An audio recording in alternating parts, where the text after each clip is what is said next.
Waalaikumsalam warahmatullahi wabarakatuh. أعوذ بالله من الشيطان الرجيم بسم الله الرحمن الرحيم الحمد لله الذي جعل شهر رمضان شهر المبارك أشهد أن لا إله إلا الله وحده لا شريك له وأشهد أن سيدنا محمدا عبده ورسوله اللهم صل وسلم وبارك على محمد وعلى آله وأصحابه ومن اهتدى بهديه وتمسك بسنته إلى يوم الدين سبحانك لا علم لنا إلا ما علمتنا إنك أنت العليم الحكيم رب اشرح لي صدري ويسر لي أمري واحلل عقدة من لساني يفقهوا قولي أما بعد. Yang saya hormati pengurusi dan ahli jawatan kuasa masjid dan imam, seterusnya para jamaah muslimin dan muslimat yang dirahmati Allah sekalian. Alhamdulillah, kita panjatkan syukur kepada Allah Subhanahu wa taala kerana diberinya kita peluang untuk sekali lagi berada pada bulan Ramadan Al-Mubarak pada tahun ini. Tuan-tuan para hadirin sekalian, tawaran yang terlalu istimewa yang kita tunggu-tunggu selama 11 bulan, maka alhamdulillah dapat juga kita menerima atau kita diberi peluang tawaran yang istimewa ini. Tawaran istimewa Ramadan ini, kalaulah kita boleh buat perbandingan, seumpamanya ada sebuah pusat membeli belah, dia buka tawaran, siapa yang beli satu barang akan dihadiahkan dengan 1000 barang lagi. Beli satu, free gift dia 1000. Lepas tu pula nak pergi ke tempat tu tak payah pergi sendiri, akan datang ambil. Orang datang ambil. Jalan hari itu semua lengang kosong untuk kita. Tapi light hijau semua. Memang orang hijau pun. Laluan dipermudahkan, tak ada gangguan, tak ada halangan. Tawaran pula terlalu istimewa, beli satu dapat 1000. Kalaulah tawaran ni diberi pada tuan-tuan, tuan-tuan perempuan nak tak nak? Nak tak nak? Nak. Kalau ada orang tak nak, apa kita nak kata? Kalau ada orang yang tak mau ambil tawaran, kita nak kata apa orang ni? Bukan setakat gila. Memang orang ni orang yang tak layak jadi manusia. Inilah sebenarnya perumpamaan tawaran Ramadan. Tawaran Ramadan yang disebut mafhumnya daripada hadis Nabi sallallahu alaihi wasallam. Apa yang Allah sediakan? Allah sediakan gandaan pahala yang begitu besar pada bulan Ramadan. Buang sikit dapat banyak. Kemudian pula Allah yang turun ambil sendiri. Allah yang ambil sendiri, bukan malaikat yang bawa dah. Allah yang ambil sendiri. Lepas tu pula dibuka pintu syurga seluas-luasnya. Dipermudahkan perjalanannya. Perjalanan ke syurga Allah permudahkan. Ditutup pintu neraka, semua halangan-halangan untuk menghalang kita Allah akan jauhkan. Allah tutup pintu neraka. Dan dibelenggu syaitan-syaitan. Maknanya kalau kita lalu hari itu jalan, laju pun tak kena saman. Dibelenggu syaitan-syaitan yang mengganggu kita, dibelenggu. Maka ini tawaran Ramadan yang terlalu besar dan terlalu istimewa. Sebab itulah orang yang tak ambil peluang ini, orang yang tak rebut peluang keemasan ini, apa kata Nabi dalam hadisnya? Wa man adraka ramadhana falam yughfar lahu ab'aduhu Allah. Orang-orang yang diberi peluang datangnya Ramadan kepada mereka, dalam keadaan mereka masih bertenaga, sehat, mereka masih ada kemampuan, mereka masih ada keupayaan, mereka masih ada kewarasan akal fikiran, tetapi mereka tak manfaatkan peluang Ramadan yang begitu berharga ini untuk dibersihkan oleh Allah akan diri mereka dari dosa-dosa dan kesalahan, untuk diampunkan oleh Allah akan dosa-dosa dan kesilapan. Maka kata Nabi, orang-orang seperti ini ab'aduhullah, Allah akan jauhkan mereka dari sisinya, dan Allah halau pergi sejauh-jauhnya. Kenapa? Kerana tawaran yang begini besar tak diambil, tak direbut peluang. Jadi para hadirin sekalian, jadikanlah Ramadan pada kali ini, walaupun di peringkat masih awal lagi ini, kita jadikan Ramadan kali ini adalah Ramadan yang terbaik untuk kita. Akan datang belum tentu, Ramadan tahun depan belum tentu lagi, tetapi yang ada ni kita cuba manfaatkan. Para hadirin sekalian, antara mafhum orang-orang yang tak diampunkan dosa mereka oleh Allah dalam bulan Ramadan ini, kata ulama, ada 3 golongan. 3 golongan ini Allah tak ampunkan dosa mereka, walaupun Ramadan ini bulan keampunan. Tetapi untuk 3 golongan ini Allah tak ampunkan dosa mereka, melainkan mereka benar-benar insaf, mereka sedar, dan mereka bertaubat dengan taubatan nasuh. Golongan yang pertama ialah anak-anak yang kekal derhaka kepada 2 ibu bapanya. Anak yang kekal menderhakai 2 ibu bapanya, selagi mereka tidak bertaubat, selagi mereka tidak insaf, Ramadan tak cuci dosa mereka. Golongan yang kedua adalah golongan yang kekal melakukan maksiat dan dosa kepada Allah. Tak ada langsung teringin nak berhenti, tak ada langsung hasrat untuk berhenti, tak ada langsung niat untuk berhenti.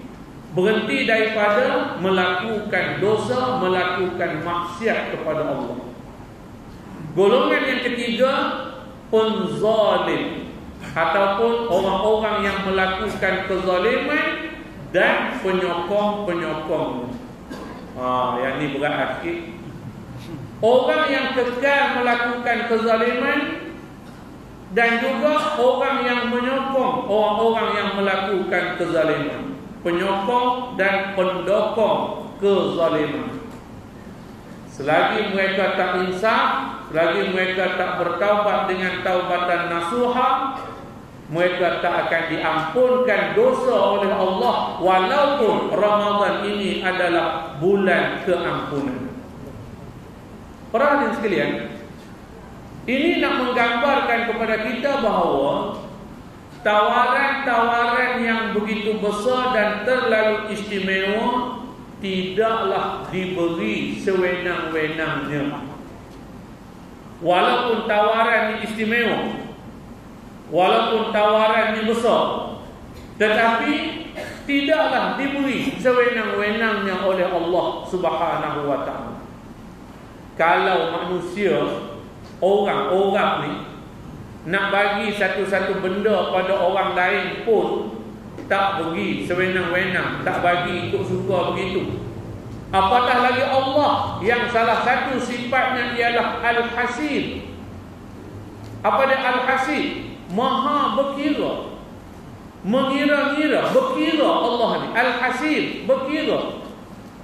Allah yang sifatnya berkira, apatah lagi lah tak diberi sewenang-wenangnya kepada umat Islam ataupun orang-orang yang berada pada Ramadan. Sebab itu para hadirin sekalian, di samping kegairahan kita melakukan amal ibadat Ramadan ini, gairah beramal bagus, asyik dalam amalan bagus, berebut-rebut untuk melakukan ibadat dalam bulan Ramadan bagus. Tetapi ingat, dalam kegairahan kita begitu, ingat apa kata Nabi dalam satu hadisnya, man shoma wa qama ramadhana imanan wa ihtisaban ghufira lahu ma taqaddama min dhanbi wa fi riwayatin wa ma ta'akhkhar. Apa kata Nabi? Orang-orang yang berpuasa dan juga orang-orang yang menghidupkan Ramadan ini di siang harinya maupun di malam harinya, dihidupkan Ramadan ini dengan amal-amal saleh.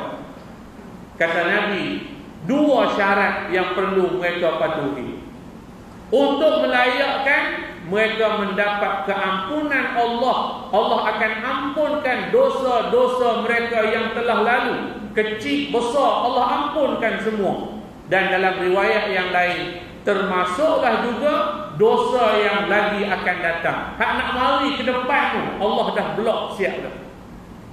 Siapa mereka yang bertuah ini? Kata Nabi, mereka yang memenuhi dua syarat ini. Yang pertama, imanan. Mereka itu mestilah orang-orang yang benar-benar beriman. Dan yang kedua, mestilah mereka melakukan semua amal-amal ibadat ini dengan ihtisab. Apa makna ihtisab? Dengan penuh rasa tanggungjawab, dengan penuh ikhlas, dengan niat kerana Allah, dan mereka buat ini akan ada kesan dalam diri mereka. Buat amal ibadat ini mendatangkan kesan dalam diri. Ini akan dikatakan ihtisab. Dua syarat ini barulah layak untuk dapat ganjaran yang besar yang dijanjikan oleh Allah dalam bulan Ramadan. Jadi peringatan-peringatan gini para hadirin sekalian, nak memahamkan kita apa dia? Galakkan, dorongan.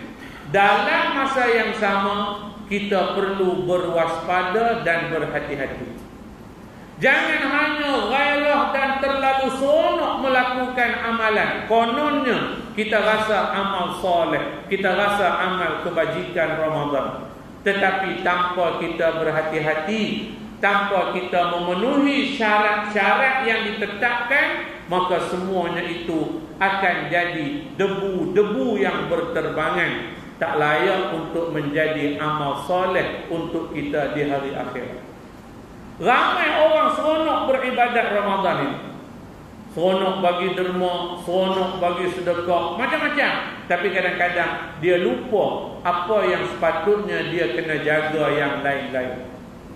Terawih rajin, berebut-rebut, lampu merah pun langgar. Pasal apa? Nak cepat sampai, takut tak dan terawih berjamaah. Rajin, bagus, tapi aurat tak tutup juga.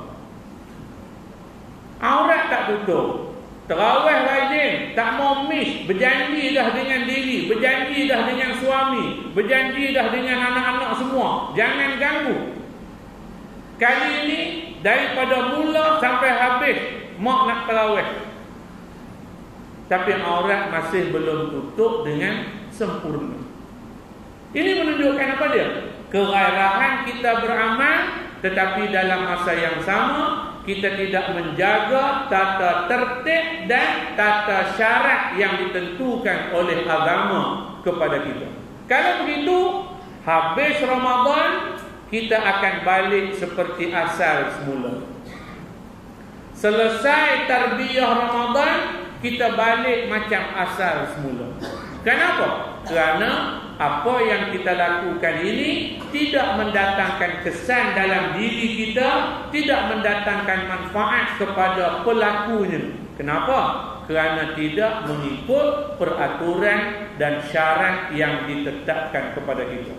Jadi para hadirin sekalian, Walaupun bagus kita banyak beramal, tetapi yang paling penting, biarlah kita beramal dan kita melakukan amal soleh itu dengan penuh rasa tanggungjawab. Dalam masa yang sama, kita bina keimanan kita kepada Allah Subhanahu wa ta'ala. Tuan-tuan para hadirin sekalian, itu yang pertama. Perkara yang kedua, Ramadan yang Allah Subhanahu wa ta'ala sediakan kepada kita ini merupakan suatu titik perubahan. Sebab itulah ulama-ulama menyebut Ramadan ini sebagai madrasah, sekolah atau pusat latihan. Ramadan pusat latihan. Siapa yang nak latih? Siapa yang nak dilatih? Siapa dia yang akan dilatih ni? Siapa dia? Kitalah yang akan dilatih. Siapa yang nak latih kita? Kitalah sendiri. Kitalah yang akan dilatih, dan kitalah yang akan jadi juru latihnya ataupun pelatih-pelatih kita sendiri. Kita akan latih diri kita. Tuan faham ke tak ni? Pelik lah. Inilah Ramadan, pusat latihan.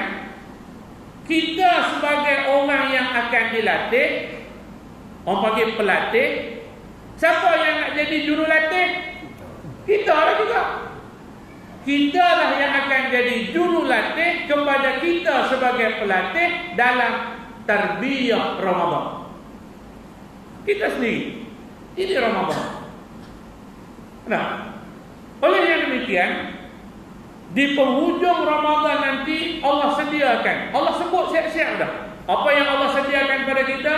Allah sediakan pada kita suatu anugerah, dipanggil anugerah ketakwaan. Hujung Ramadan, Allah nak bagi pada kita anugerah ketakwaan.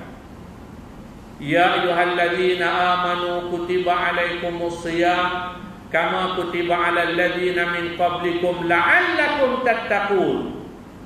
Wahai orang beriman, puasa ni difardukan pada kamu, bukan untuk kamu. Hak sebelum kamu pun sama juga. Kenapa? Di hujungnya nanti Allah akan bagi pada kamu tattaqun, ketakwaan. Ketakwaan ini adalah suatu ijazah, suatu pengiktirafan, suatu makam yang tinggi yang Allah akan bagi pada kita. Pada siapa? Pada orang yang berjaya dilatih oleh dirinya sendiri. Prosesnya apa dia? Ibadat puasa. Cuba tuan-tuan tengok ibadat puasa. Ibadat puasa inilah yang nak melatih kita di samping ibadat-ibadat tambahan yang lain. Tarawihnya, sedekahnya, zikirnya dan sebagainya yang lain, tadarus Al-Qurannya yang lain. Ini tambahan. Tapi yang ibunya atau yang utamanya ibadat puasa. Puasa melatih kita jadi apa? Jadi insan yang jujur. Sebab itu dalam tempoh berpuasa, walaupun kita duduk seorang diri, kita tak ada niat, tak ada terlintas pun nak makan, nak minum. Walaupun duduk seorang-seorang, orang rumah tak ada, belah cucu, kita duduk seorang-seorang. Anak-anak semua dah, rumah tangga semua dah, kita duduk seorang-seorang. Hak lebih malam banyak lagi dalam peti air, tapi tak ada pun terlintas nak ambil, nak minum, nak makan. Tak terlintas pun. Kenapa? Ini latihan untuk wujud dalam diri kita jujur, amanah. Itu yang kecil-kecil. Yang besar-besar apa dia?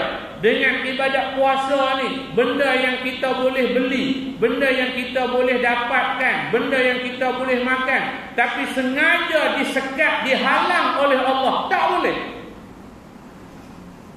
Kita ada duit, kita ada harta yang banyak, kita boleh beli. Kita nak makan apa, kita boleh beli. Tetapi Allah halang, Allah sengaja sekat kita. Tak boleh. Tak boleh makan, tak boleh jamah, walaupun sedikit. Kenapa? Allah nak mengajar kita supaya kita sentiasa ingat dan sentiasa sedar bahawa di kalangan kita ada orang yang tak mampu untuk beli makanan. Ada orang yang tak mampu makan. Kita ni mampu tapi dihalang daripada Allah. Jangan makan, tak boleh. Makan juga berdosa, masuk neraka. Kenapa? Allah nak latih kita supaya kita ingat bersama-sama dengan kita, bersama di keliling kita ada insan-insan yang tak ada makanan, yang tak ada makan. Jangan kita hanya ingat kita ada duit, kita boleh makan apa yang kita nak. Tapi dalam masa yang sama ingat ada individu-individu yang tidak ada makan, tak ada makanan. Mungkin di kawasan tuan-tuan ni, tuan-tuan tak nampak orang-orang yang miskin. Cuba tuan-tuan berjalan di kawasan yang berhampiran dengan tuan-tuan, tengok belah-belah Larut, belah-belah Selangor, belah-belah sana. Pergi tengok. Belum Ramadan itu ada sahabat daripada Kuala Lumpur